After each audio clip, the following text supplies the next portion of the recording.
We've been spiking the purple Kool-Aid since October of 2012. And who wants to listen to that?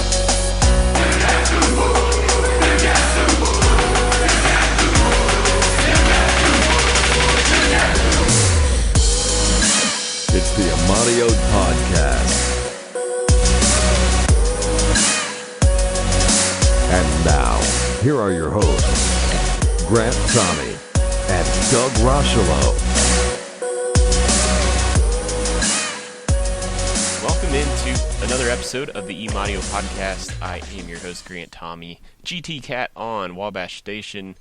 But this episode, once again, I do not have Doug as the co-host. We are still doing interviews.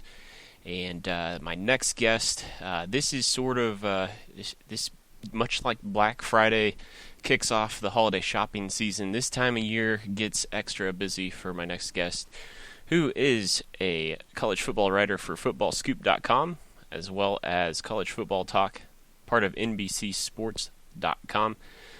Zach Barnett, welcome to the show. Thank you for having me. Well, Zach, we'll start a little bit with kind of the intro. Just what is this time of year? What does it mean to you this time of year? Do you gear up? Do you have to get emotionally prepped? Of course, I know you have your nuclear winter story that you always sort of is like the beginning of the coaching carousel. What is this time of year like for you over at footballscoop.com? That's a good question. When I first started here, I've been doing this since 2012, so this is, I guess, my seventh coaching carousel. And yeah, nuclear winter is kind of a good way to get those gears turning about what might happen and what ways to prepare. I'm married with 3 kids, so the first year or two it was kind of an adjustment because I work from home, so sometimes I'm on the couch watching movies and then I'm up, at a moment's notice with really no explanation. So luckily my family, my wife are understanding about it at this point.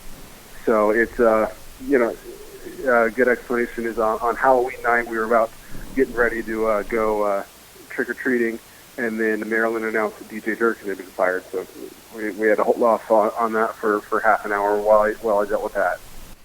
Yeah, certainly the boss man who gives me this opportunity to have this podcast, Tim Fitzgerald at GoParrotACat.com. I always forget about my gratitude in my intro. Can certainly relate to that. I mean, that is the life of a sports beat writer, if you will. I mean, I know your job's not necessarily that, but still sports journalism. And I love the nuclear winter piece. It's a little bit of a satire, I know, kind of a tongue-in-cheek piece, but it's always the on websites like GoParrotACat.com that are so focused on around college football recruiting, that is not something I usually get into. But this time of year is what I love geeking out about. I guess I've joked that I guess it's college football matchmaker season is what I call it. It's as males, I think it's our excuse to try to set someone up on blind dates, and fantasize about who might land where and how it might be a good fit or might not be a good fit. So kind of one of the other names that kicked off the coaching carousel season was Les Miles at our rival down the road there in Lawrence, heading to Kansas. And so, Zach, I'll ask you, first off, how would you grade the hire? But also, in your circles, what are other people saying about that hire? I would give it a C. If we're trying to be generous, we're waiting. It's been a week and a half now, and Les still doesn't have his offensive coordinator yet. So going to hold out a full grade until he starts hiring his staff. But I don't really like the hire. If I'm a K-State fan, it doesn't really worry me. He was passed by at LSU because he refused to adapt. But he's kind of paid lip service to that idea since he left there.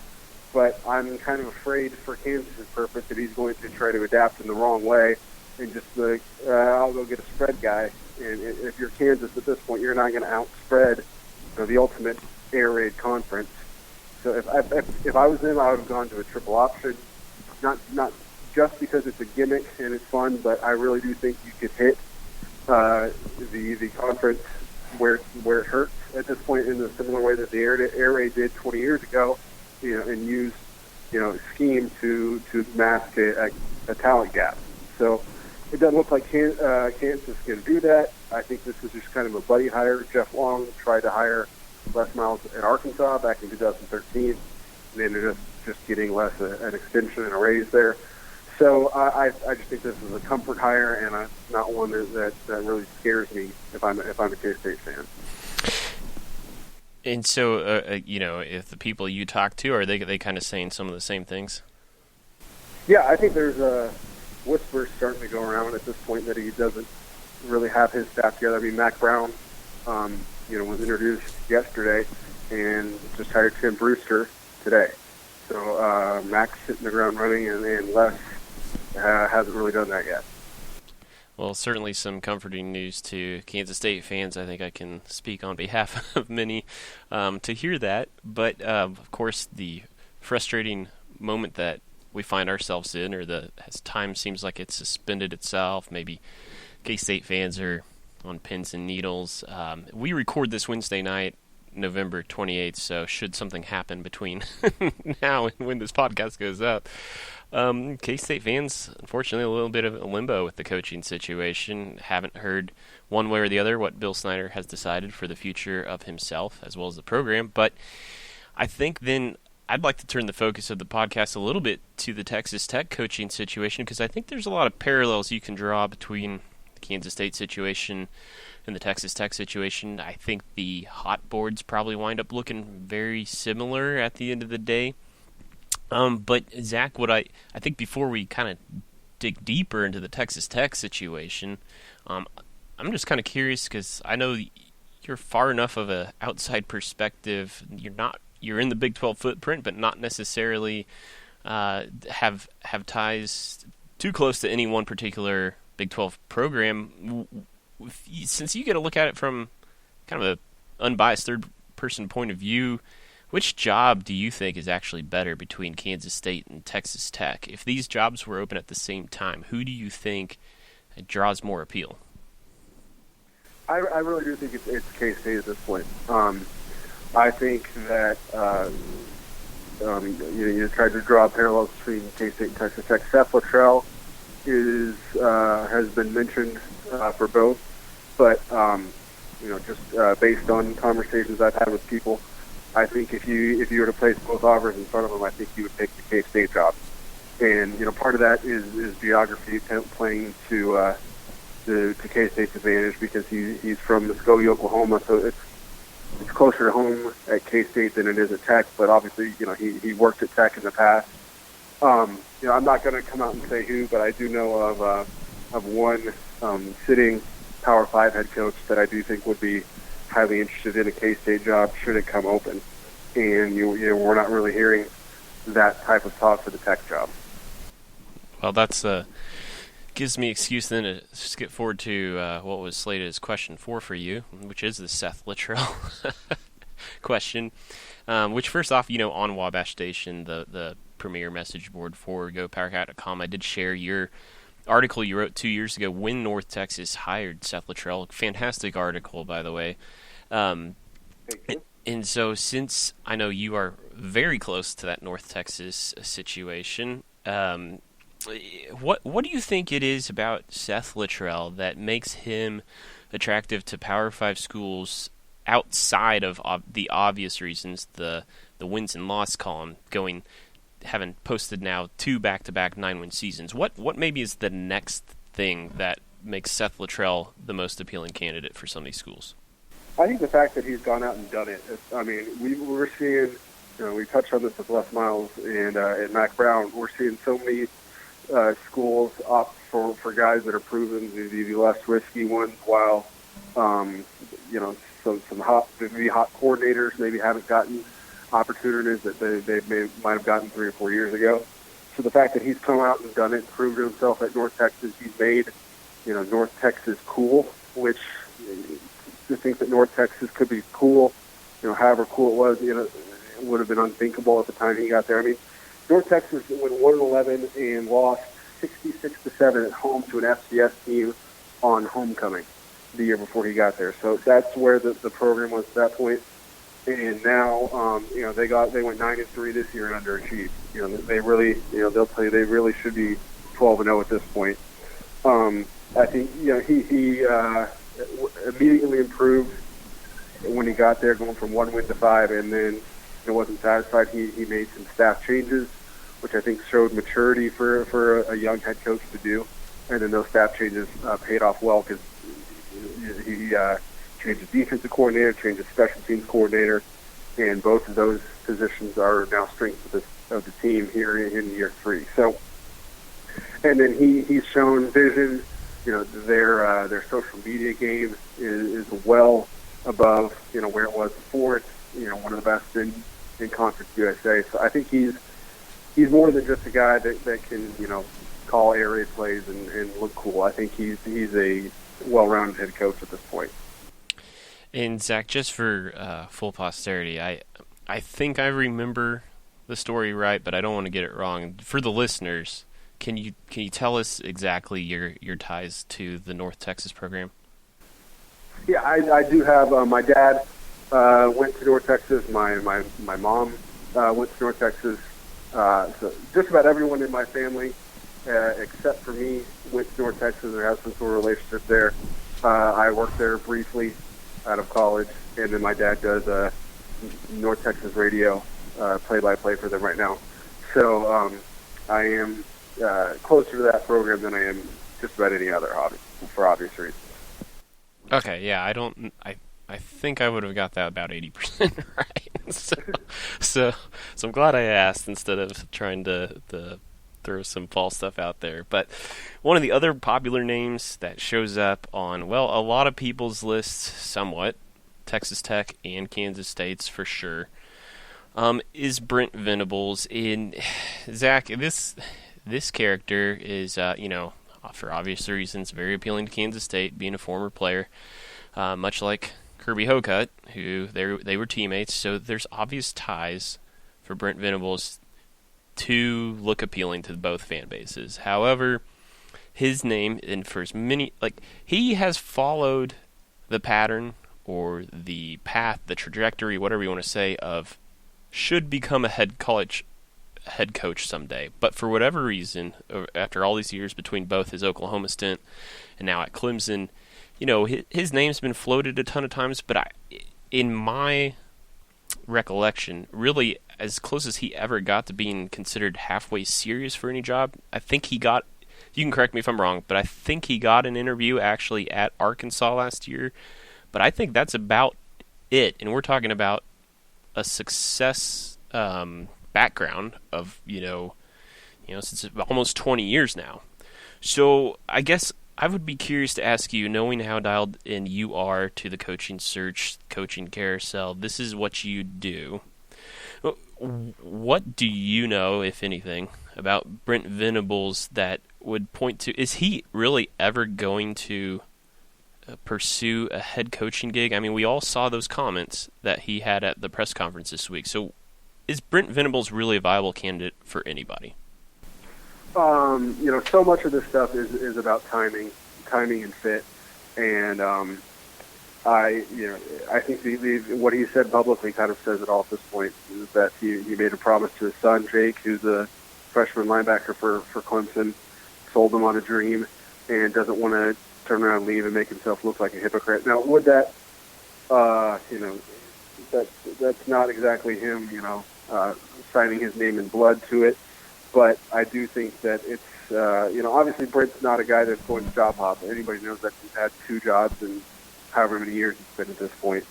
So he's going to be very judicious. I do think he would be highly interested in the K-State job, but if it were to be presented to him, tomorrow, I do not know that he would take it just because of the family factor and the fact that his son's on the team.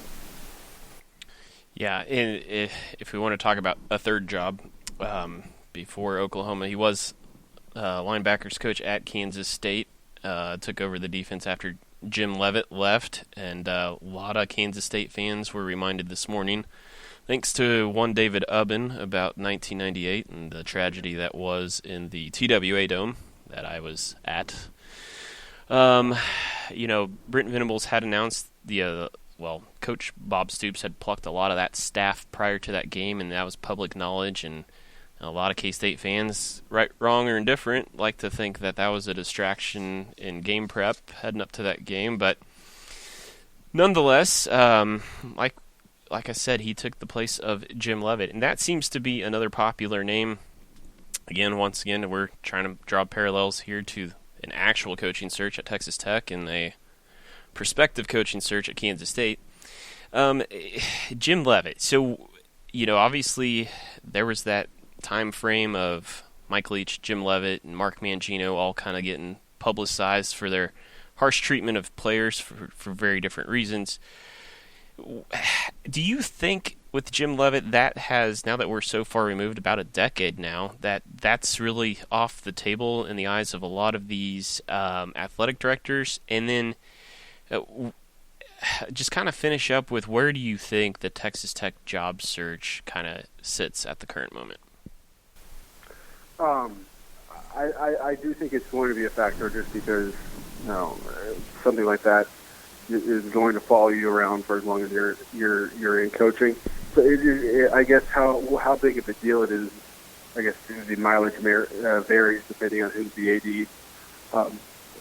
Obviously Kirby Hocutt, played for Jim Leavitt at K-State, so he's going to know him better than just about anybody else. And there was a report today out of the Lubbock Avalanche Journal that said that Matt Wells looks like the top choice for him at the Utah State coach looks like the top choice right now at Tech.